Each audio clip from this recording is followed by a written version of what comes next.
Hai, apa kabar semuanya? Semoga kabar Anda baik-baik saja. Terima kasih karena sudah memberikan support dan juga kesetiaan Anda untuk membangun channel Codot Film. Yuk kita lanjutkan alur ceritanya, sambil siapin kopi dan cemilan, setting suara volume full. Gasken. Rumah Dewa Kuno muncul. Tentara aliansi menjadi tercengang saat mereka melihat aura ganas yang mengerikan sekali lagi melonjak ke pria paruh baya. Di sisi klan Hun, ekspresi sombong mereka yang awalnya langsung menjadi jelek.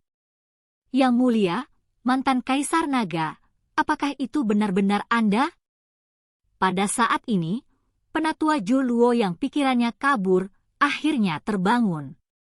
Dia juga menemukan wajah yang mirip dengan orang di depannya dari ingatannya yang jauh. Seketika, tubuhnya gemetar terus-menerus karena kegembiraan. Bahkan air matanya yang lama mulai mengalir. Hei, kupikir kamu telah benar-benar melupakan kaisar ini. Pria paruh baya itu tersenyum dan berkomentar setelah menyiarkan ini. Anak kecil ini tidak berani melakukannya. Penatua Zhu Huo menggelengkan kepalanya berulang kali. Meskipun penampilan luarnya tampak lebih tua, dia mengerti bahwa dia hanyalah seorang pemuda ketika ayah Ziyan bertanggung jawab atas suku naga Fight kuno.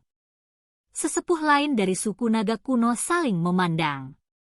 Semangat melonjak di mata mereka. Tidak ada yang menyangka kaisar naga sebelumnya, yang dikabarkan hilang, sebenarnya masih hidup di dunia ini. Dengan ini, kekuatan suku naga Fight kuno pasti akan melonjak. Melihat akhir cerita ini, yang tiba-tiba menjadi pertemuan kerabat yang telah lama hilang, Xiao Yan hanya bisa tersenyum pahit dan menggelengkan kepalanya. Segera setelah itu, kegembiraan muncul di dalam hati mereka. Tidak disangka ahli misterius ini dan Ziyan benar-benar memiliki hubungan seperti itu.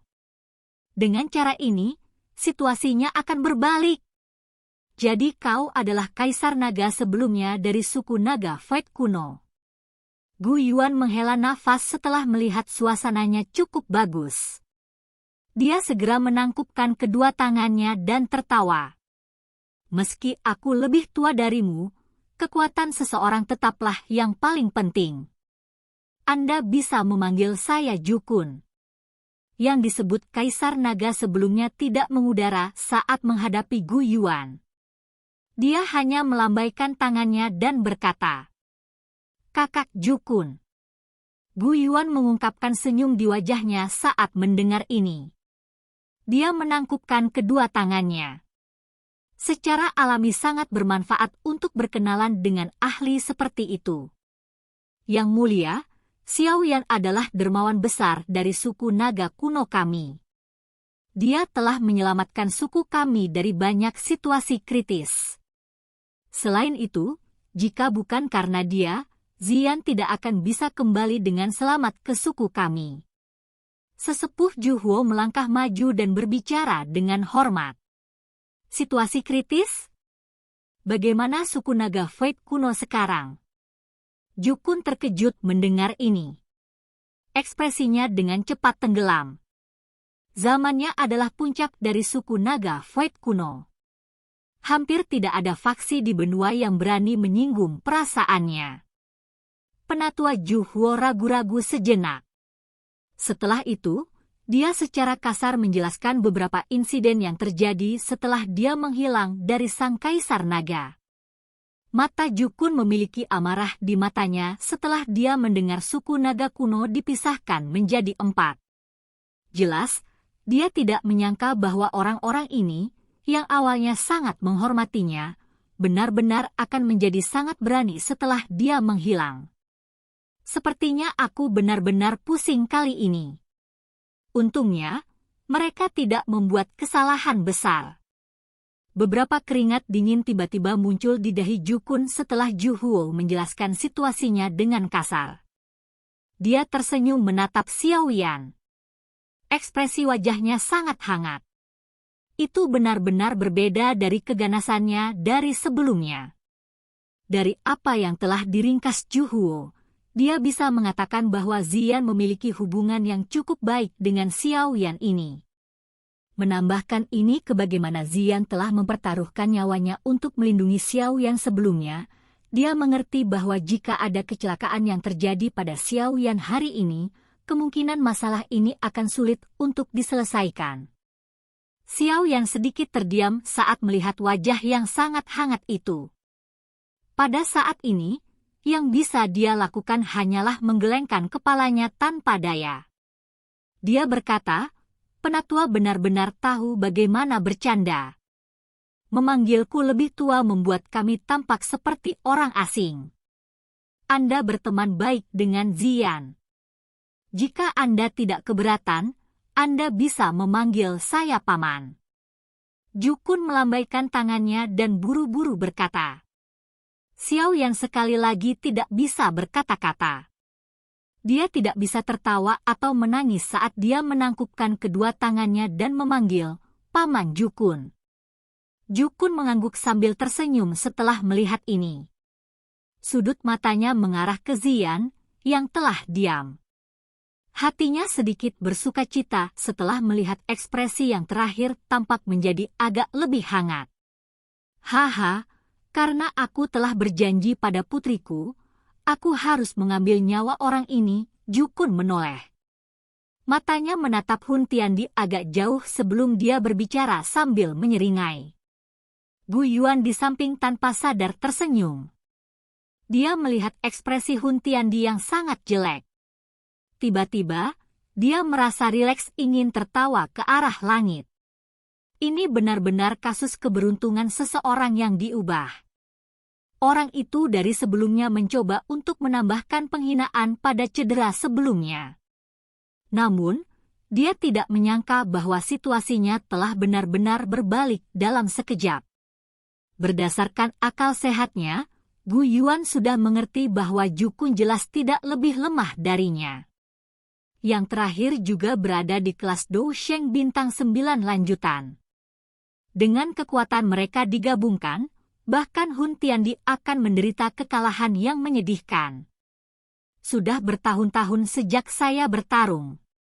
Sungguh menyenangkan bagi saya untuk dapat menghadapi pertempuran besar seperti itu segera setelah saya dijebak.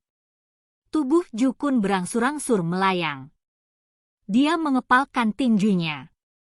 Kilau ungu keemasan perlahan menyebar dari dalam tubuhnya saat dia menatap Hun Tiandi dan tertawa. Melihat perubahan situasi yang tiba-tiba ini, Hun Tiandi mendengus dingin sambil memasang ekspresi jelek. Batu giok kuno di tangannya tiba-tiba melepaskan pilar cahaya terang. Pilar cahaya jatuh dari langit. Setelah itu, langsung menembak ke pintu kuno. Dia sudah menggunakan kekuatan penuh giok kuno. Bang! Pintu kuno, yang telah ditutup untuk waktu yang sangat lama, tiba-tiba mulai bergetar di bawah pilar cahaya. Jejak retakan mulai terlihat. Retakan menjadi semakin besar. Sesaat kemudian, pintu batu kuno perlahan dibuka ke samping di tengah suara berderit. "Ci!" Ria kuno, yang sepertinya berasal dari zaman kuno, tiba-tiba keluar dari balik pintu kuno saat pintu itu dibuka. Kedua pasukan tampaknya telah mengalami pukulan hebat di bawah riak ini. Formasi mereka berubah menjadi kekacauan. Beberapa dari individu yang lebih lemah dipaksa mundur sejauh 100.000 kaki. "Hati-hati!" Xiao Yan buru-buru menstabilkan tubuhnya setelah melihat formasi tentara tersebar oleh gelombang ini. Dia dengan cepat mengingatkan dengan suara yang dalam. "Rumah dewa kuno akan segera dibuka," Gu Yuan berteriak pelan. Matanya menatap tajam ke pintu raksasa kuno itu, yang perlahan terbuka. Apakah akhirnya dibuka? Jukun sedikit linglung saat dia melihat adegan ini. Dia telah mencoba segala macam metode untuk membuka Menshan saat dia terjebak di ruang itu. Namun, mereka tidak berhasil. Dia akhirnya bisa melihat pemandangan ini hari ini. Bang bang bang. Riak kuno menjadi lebih kuat saat pintu batu dibuka. Pada akhirnya, Hanya ada sedikit ahli dari kedua belah pihak yang masih bisa mengambang di udara. Gu Yuan, apa kau tahu apa yang ada di dalam rumah dewa kuno? Jukun di langit menyaksikan pintu kuno yang perlahan terbuka sebelum tiba-tiba bertanya. Saya tidak terlalu yakin. Yang saya tahu adalah bahwa benda di dalamnya akan memungkinkan seseorang untuk maju ke kelas Doudi. Gu Yuan ragu-ragu sejenak sebelum menjawab. Itu memang bisa memungkinkan seseorang untuk maju ke kelas Doudi. Ini karena ada embrio di pil di dalam Menshan. Jika tebakan saya benar, ini seharusnya menjadi incaran Hun Tiandi. Jika yang terakhir bisa mendapatkannya, kemungkinan besar dia akan maju ke kelas Doudi. Kata Jukun. Oh, ekspresi Gu Yuan sedikit berubah setelah dia mendengar ini. Pil embrio di. Jika ini benar-benar masalahnya, itu mungkin benar-benar memiliki kemampuan yang luar biasa itu. Kita tidak boleh mengizinkan Hun Tiandi mendapatkan embrio di pil. Jika tidak, begitu dia maju ke kelas Doudi, klan Hun pasti tidak akan melepaskan kita, mengingat karakter mereka. Gu Yuan berbicara dengan suara yang dalam. Jukun mengangguk. Dia juga mengerti betapa menakutkannya Doudi yang elit. Hanya alam yang pernah digunakan oleh Tou Shi Ancient God yang mampu menjebaknya selama ribuan tahun. Dari sini saja, bisa dikatakan bahwa yang disebut Du Sheng itu mungkin seperti semut di mata Doudi. Kami akan memimpin setelah rumah dewa kuno dibuka sepenuhnya. Selama kita bisa mendapatkan pil embrio di tier sebelum Hun Tiandi, tidak akan terlalu sulit bagi kita untuk membunuhnya dengan kekuatan kita. Kata Jukun. Kami akan melakukan seperti yang disarankan oleh saudara Jukun. Keduanya segera mencapai kesepakatan. Dengan bantuan Jukun, Gu Yuan tidak perlu lagi khawatir tidak bisa berurusan dengan Hun Tiandi. Xiao Yan tersenyum sambil menatap Gu Yuan dan Jukun yang berdiri dengan bangga. Dengan seorang ahli yang membantu mereka, situasinya telah berubah hampir seketika. Xiao Yan dengan lembut menghembuskan napas. Dia menoleh untuk melihat Ziyan di sampingnya. Dia terkejut saat melihat punggung Jukun. Dari kelihatannya, sepertinya dia belum berhasil pulih dari kenyataan. Xiao Yan hanya bisa menghela nafas pelan di hadapan ini. Xiao Yan, apa menurutmu aku harus mengenalinya? Ziyan menoleh, menatap Xiao Yan dan tiba-tiba bertanya, jika bukan karena aku beruntung saat itu, aku pasti sudah menjadi makanan binatang ajaib lainnya. Kamu harus melakukan apa yang hatimu perintahkan, tidak ada orang tua yang tidak mencintai anak-anak mereka di dunia ini. Saya telah ke tempat di mana dia terjebak. Itu adalah tempat yang gelap dan sepi. Hidupnya selama tahun-tahun ini juga sepertinya cukup sulit. Xiao Yan ragu sejenak sebelum dia berbicara dengan cara yang tepat. Dia mengerti bahwa Ziyan merasa sedikit tersesat pada ayahnya yang tiba-tiba muncul ini. Dia tidak tahu bagaimana dia harus menangani masalah ini. Ziyan mengangguk pelan tapi tidak berbicara. Xiao Yan merentangkan tangannya dan tidak mengatakan apa-apa lagi. Masalah seperti itu pada akhirnya harus diselesaikan oleh Ziyan. Gemuruh. Riak yang dipancarkan dari pintu batu kuno yang besar menjadi semakin ganas saat Xiao Yan sedang mengobrol dengan Ziyan. Jarak antara pintu-pintu besar menjadi semakin besar saat fluktuasi dipancarkan. Pada akhirnya, itu akhirnya benar-benar kaku di bawah suara keras. Bang! Fluktuasi yang tampaknya berasal dari zaman prasejarah tiba-tiba menyebar saat pintu batu kuno terbuka penuh. Seluruh lautan magma telah meledak sampai gelombang besar terbentuk. Tanah itu bergetar. Banyak jurang sedalam 10.000 kaki terbentuk. The Purifying Demonic Lotus Flame menutupi tubuh Xiao Yan. Dia melakukan yang terbaik untuk menolak tekanan prasejarah semacam itu. Seluruh area dalam radius 50 km sepertinya hanya dimiliki oleh para ahli top dari kedua belah pihak. Individu yang tersisa dengan paksa berpencar. Bersenandung. Beberapa riak aneh tiba-tiba terbentuk di atas pintu batu kuno. Ruang menjadi terdistorsi. Pintu besar itu sepertinya telah diaglomerasi menjadi terowongan yang tampak transparan. Pindah! Gu Yuan dan Ju Kun bergegas maju pada saat yang sama saat terowongan transparan terbentuk.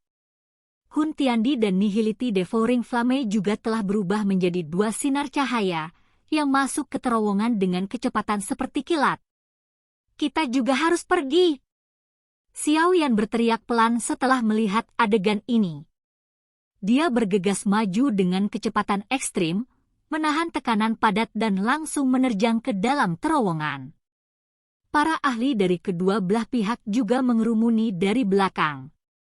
Seluruh langit menjadi kosong saat banyak orang masuk ke terowongan. Hanya pintu besar kuno yang terus diam berdiri di atas lautan magma. Silakan pergi ke. Oke guys, jangan lupa like, comment, share, and subscribe di channel Codot Film. See you next video. Peace out and bye-bye.